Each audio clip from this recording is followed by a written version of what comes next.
Hello বন্ধুরা, কেমন আছেন? এই যে ব্যাংক, আজকে ব্যাংক আনলাম। এই যে পয়সা ব্যাংকে রাখার জন্য। এই যে দেখতেছেন কতগুলো কতগুলো পয়সা, এই যে একটা একটা বাঁচতেছে। এখানে কিন্তু 5 টাকা কয়েন কিন্তু আলাদা আলাদা ভাবে দেয়া নিচ্ছে। এখানে এটাতে হবে 5 টাকার কয়েন, কিন্তু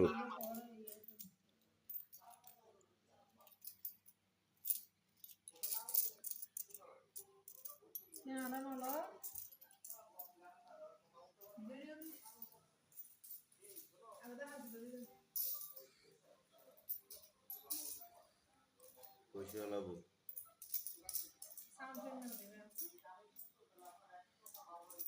কিন্তু বাংলা ডাবিং বুঝছো।